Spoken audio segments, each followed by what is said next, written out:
नमस्कार। हमारी सीरीज वकालत में आप सभी का बहुत बहुत स्वागत है। मैं हूं आपके साथ फिर से प्रताप चौधरी। वकालत सीरीज चलाने का उद्देश्य हमने आपको पहले भी बताया और मैं आपको फिर से बता दूं कि हमारा उद्देश्य सिर्फ यह है कि हम आपके शहर के वकीलों से आपको रूबरू करा सकें, आपको जानकारी मिले कि किस तरह के वकील हमारे शहर में हैं, किस तरह से उनकी कानूनी प्रक्रिया रहती है। जो लोग अदालत में जाने से डरते हैं या कहीं भी उनके मन में कोई संशय है, कोई डर रहता है, तो उसको हम इस सीरीज के माध्यम से दूर कर सकें। तो आज के हमारे इस एपिसोड में हमारे साथ हैं 12 सेक्टर कोर्ट बार एसोसिएशन के जो प्रधान हैं, अब की बार इन्होंने चुनाव लड़ा और अब की बार ये प्रेसिडेंट बने, राजेश बैसला जी। राजेश जी, बहुत बहुत स्वागत है हमारे एपिसोड वकालत में। इंटरव्यू को शुरू करते हैं और इससे पहले भी हमने आपको और भी वकीलों से मिलाया, आगे भी ये निरंतर इसी तरह से हमारी सीरीज के एपिसोड्स जारी रहेंगे।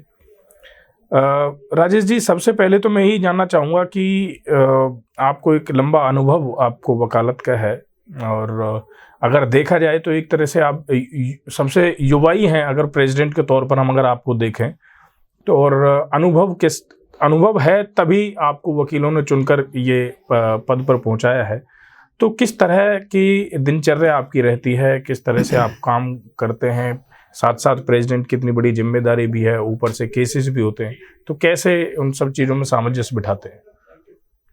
जी, आपने जैसा बड़ा अच्छा प्रश्न किया है कि वकालत का जो आपने ये एपिसोड बनाया है, जो आप कर रहे हैं जी, ये बड़ी खुशी की बात है। और वकालत, देखिए मैं आपको ये बता दूं, वकालत जो शब्द है जी, ये एक बड़ा अहम शब्द है। बहुत से लोग, जैसा कि आपने बताया कि लोग डरते हैं कि भाई कोर्ट में जाने से, वकालत के उससे कि भाई वकीलों के पास चले जाएंगे, भाई भगवान कोर्ट से दूर रखे, डॉक्टर से दूर रखे। बिल्कुल बिल्कुल। लेकिन मैं आपको ये बताना चाहता हूँ कि ऐसा कुछ नहीं है, लोगों में एक वहम है जी। अदरवाइज देखिए, बिना डॉक्टर के भी गुजारा नहीं है, बिना वकील के भी गुजारा नहीं है। हम इसको एक गलत वे में सोचते हैं, बाकी ऐसा गलत नहीं है। हमारे देखो लीगल घर का कोई काम है, प्लॉट्स की रजिस्ट्री है, कोई लीगल वर्क है या किसी तरह की कोई प्रॉब्लम आ जाती है तो वकील ही एक ऐसा शख्स है जो हमें उस समस्या से निजात दिलाता है। जी जी जी। अब रही बात उसकी कि भाई कोर्ट जाने से डरते हैं, तो मैं इसको आपको बता दूं, बिल्कुल कोई डरने की जरूरत नहीं है। आजकल, पहले का मुझे नहीं पता, लेकिन आजकल हमारे जज साहब भी देखो इतने फैमिलियर हो चुके हैं कि हम जैसे कोर्ट में भी अपील होते हैं, वकील उन्हें समझा के ले जाते हैं अपने क्लाइंट्स को। जी जी। और जज साहब भी, प्रताप जी, बड़ा अच्छे से उन्हें रिगार्ड देते हैं, क्लाइंट को समझाते हैं। फैमिली कोर्ट्स हैं, वहाँ पे हमारी जो जज हैं हमारे, लेडीज जज हैं, जेंट्स भी हैं, वो बड़े अच्छे से ट्रीट करते हैं। फैमिली डिस्प्यूट्स होते हैं, कई बार मैट्रिमोनियल्स के होते हैं, तो उनमें जाती हैं, दोनों पार्टी जाती हैं, तो जज साहब बड़े प्यार से उन्हें समझाते हैं कि भाई हो सकता है कि पहले इनका आपस में सेटलमेंट हो जाए। उन्हें कई चांसेस दिए जाते हैं, आपस में बैठ के तुम बातें करो, जी, हो सकता है तुम्हारे आउट ऑफ, ये भी मौका देते हैं वकील साहब, एक बार इन्हें कोर्ट से बाहर ले जाके आउट ऑफ कोर्ट एक बार निपटा लें, फैमिली बात है, निपटा ले, तो बहुत अच्छी बात है। तो ऐसा नहीं है, वकालत का बड़ा अच्छा पेशा है। और वकील भी अब पहले का तो नहीं कहता कि पहले पता नहीं क्यों लोगों को इतना भ्रम बना पड़ा है। आजकल वकील भी बड़े अच्छे से क्लाइंट्स को ट्रीट करते हैं, बड़े अच्छे प्यार से समझाते हैं और जो उन्हें मूल रूप से सुविधाएं हैं, सारी सुविधा उन्हें देते हैं। एक हमने जब टीचर अपना स्टार्ट किया था, लॉन्च किया था, तो हमने उसमें एक लाइन लिखी थी कि किस वकील के पास जाऊं, डर लगता है, क्वेश्चन मार्क। इस पर आप क्या कहेंगे कि किस वकील के पास जाए एक आम आदमी? देखिए जी, वकील तो हमारे, खासकर फरीदाबाद में ले लीजिए तो हमारे फरीदाबाद जो हरियाणा की सेकंड लार्जेस्ट बारों में से आती है, सेकंड लार्जेस्ट बार है जी। तो सारे वकील साथी हमारे 3500-4000 करीब हमारे यहाँ एडवोकेट्स प्रैक्टिस करते हैं जी। तो सारे वकील काबिल हैं, अच्छा है। बाकी डिपेंड करता है क्लाइंट के ऊपर। कई बार क्लाइंट ऐसा नहीं है कि क्लाइंट भी आके भाई ढूंढता है किस वकील के पास जाना। अगर क्लाइंट आता है तो वो ऑलरेडी पहले से ही देख के आता है, कोई उन्हें प्रेफर करता है कि भाई आप फला वकील के पास जाइए, रेफरेंस के हिसाब से आते हैं कि भाई कोई रिलेटिव है, कोई यार दोस्त है, कोई बताता है कि जी आप फला वकील के पास जाइए। तो मोस्टली ऐसे ही क्लाइंट आते हैं वकील के पास। आप चैम्बर में बैठते हैं, कुछ वकील ऐसे भी हैं जो बाहर अपनी सीट्स पे बैठे हुए हैं जी, तो क्या वकीलों में कुछ फर्क है क्या? ना, ऐसा कोई फर्क नहीं है। एक्चुअली वो भी हमारे साथ ही हैं, हम भी हैं, हम भी सीट्स पे बैठते हैं जी। तो हम सब एक ही हैं। कई बार ऐसे होता है कि नीचे सीट्स पे बैठते हैं, कई बार शाम को ऑफिस टाइम हुआ तो चैम्बर्स पे बैठ गए जी। तो एक ही वकील हैं, ऐसा कुछ नहीं है कि हम में और उनमें कोई डिफरेंस है। हम ही हैं, वो भी नीचे भी हमें, यहाँ भी हम। प्रेसिडेंट होने के नाते आप प्रेसिडेंट बने, एक बड़ी अहम जिम्मेदारी आपके कंधों पर है। तो किस तरह की वकीलों के लिए क्या आपकी योजनाएं रहती हैं, किस तरह की कार्यशैली रहती है, क्या क्या दायित्व आपके वकीलों के प्रति हैं? जी, हमारा प्रेसिडेंट का जो हमें जिम्मेवारी हमारे साथियों ने दी है, जी। बड़ी अहम जिम्मेवारी है जी। तो हमारा यही प्रयास है कि हमारे साथियों ने हमें एक बड़ी जिम्मेवारी दी है और जिस विश्वास के साथ उन्होंने हमें जिम्मेवारी दी है, हम उसी विश्वास से उस जिम्मेवारी को पूरी तरीक़ा से भली प्रकार से उसी तरह निभाएंगे जैसे उन्होंने विश्वास से हमें चुना है। उनके विश्वास पे हम बिल्कुल खरा उतरेंगे। जैसा कि हमारे यहाँ वकीलों के लिए, खासकर वकीलों के लिए थोड़ी प्रॉब्लम ये है कि हर साल हमारे यहाँ 300-400 नए वकील आते हैं जी। उनके लिए बैठने की सुविधा, सीट्स की सुविधा, पानी की, बिजली की, यही एक मेन प्रॉब्लम रहती है वकीलों के लिए। भाई अभी नए वकील आ रहे हैं, उनके लिए सीट्स चाहिए, पानी की प्रॉब्लम होती है, आरओ वाटर्स चाहिए, साफ पानी चाहिए, सफाई चाहिए। तो ये 3-4 हैं। और तो जो युवा जो आते होंगे पहले, जो कॉलेज से निकल कर आ रहे हैं, तो वो तो इंटर्नशिप ही करते होंगे पहले। इंटर्नशिप भी करते हैं, लेकिन उसके बाद 1-2 साल वो इंटर्नशिप उन्होंने कर ली, उसके बाद फिर उन्हें अब अलग बैठने के लिए जगह चाहिए, सीट्स चाहिए।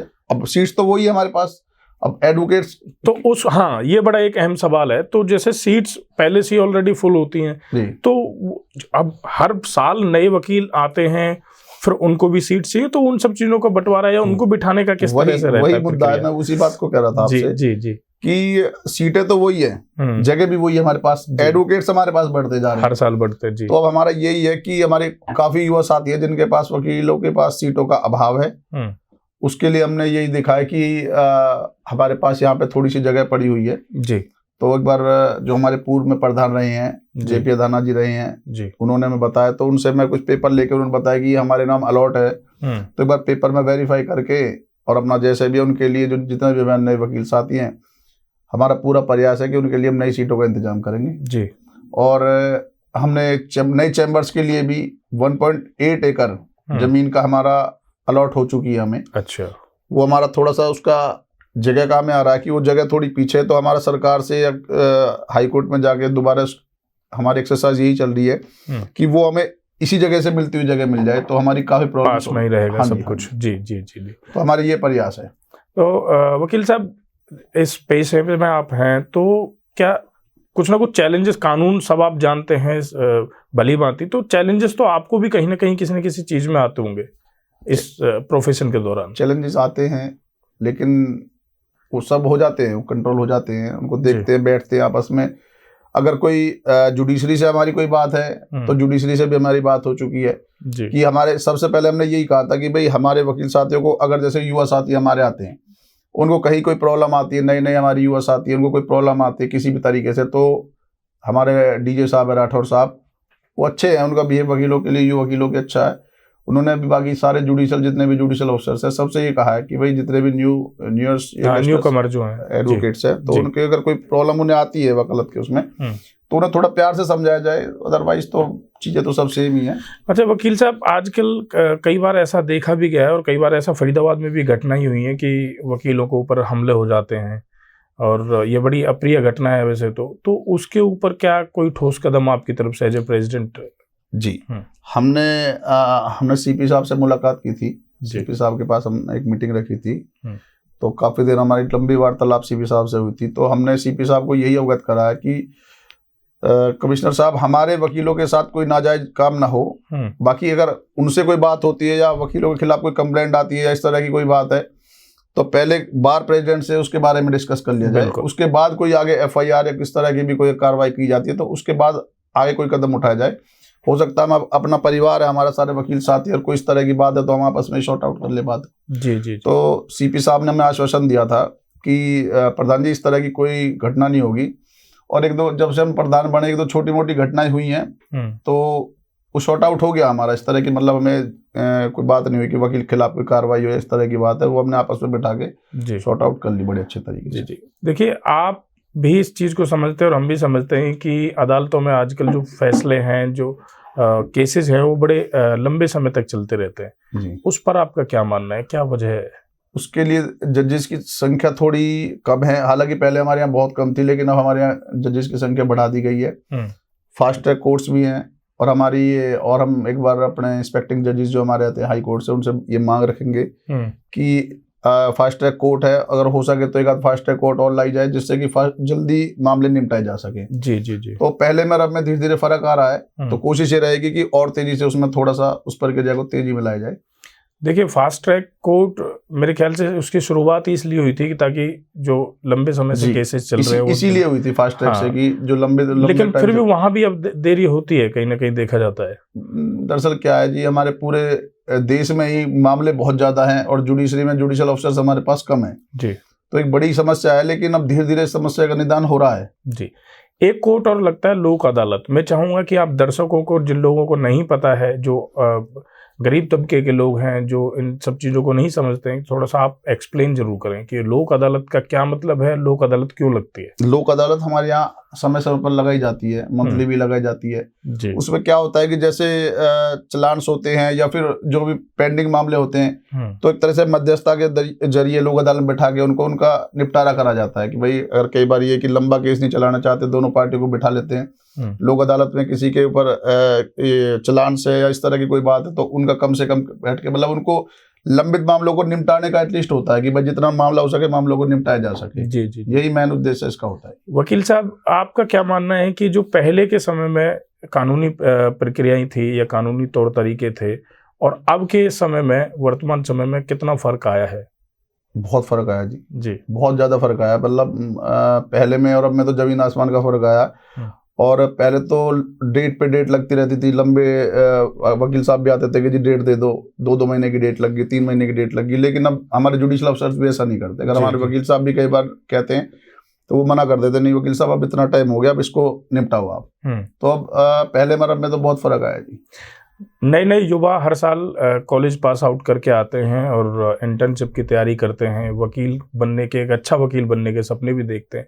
तो इन युवाओं के साथ आप कैसे डील करते हैं? क्योंकि युवाओं में भी कहीं ना कहीं एक बड़ी जल्दबाजी रहती है, तो उनको कैसे आप मोटिवेट करते हैं? क्योंकि कहीं ना कहीं आप सीनियर हैं, तो आप उनके लिए एक तरह से प्रेरणा स्रोत हो जी। तो कैसे उन सब चीज़ों को आप बिठाते हैं सामंजस्य उन लोगों के बीच में? जी देखिए, आजकल हमारे यूथ का समय है जी, युवा जनरेशन है, तो इसी बात को मद्देनजर रखते हुए हमारे युवा साथियों ने ही मुझे प्रधान बनाया है। क्योंकि अब से पहले यही होता रहता था कि भाई सीनियर्स की, भाई जो प्रेसिडेंट होते हैं वो 50 या 60 साल सीनियर्स के उनके लिए होती थी जी, जी, तो इस बार हमारे युवा साथियों ने एक ये रुख बदल दिया है, मतलब खत्म कर दिया कि भाई नहीं, युवा कल्चर चेंज कर दिया उन्होंने। भाई हमारे युवा साथी आएंगे तो वो हमारे प्रॉब्लम को समझेंगे और उनका निपटारा कर सकेंगे। जी जी जी जी। तो युवा इस बात से बड़े प्रेरित है, और जितने भी युवा साथी है, मेरा तो ये है कि जी सभी को पूरा मान सम्मान मिला जाए, दिया जाए, और जो भी उनको मेरे से मदद हो सके जुडिशरी की या कोई हमारे लायक कोई बात है, मैंने उनसे बोल दिया मैं हर युवा वकील साथी के लिए 24 घंटे तैयार हूँ। जिस तरह से मेरे से मदद हो सके, हर संभव मदद के लिए मैं उनके साथ हमेशा तैयार रहूंगा। देखिए, हर किसी क्षेत्र में, चाहे वो सामाजिक क्षेत्र हो या कोई और हो या इंडस्ट्रियलिस्ट लोग ले लें, फरीदाबाद शहर हमेशा से ही समाज सेवा में अग्रणी रहा है, चाहे वो कोरोना का समय था। क्या वकीलों की लॉबी भी कोई ऐसी चैरिटी करती है, या गरीब लोगों के लिए, जो जरूरतमंद लोग हैं उनके लिए कभी?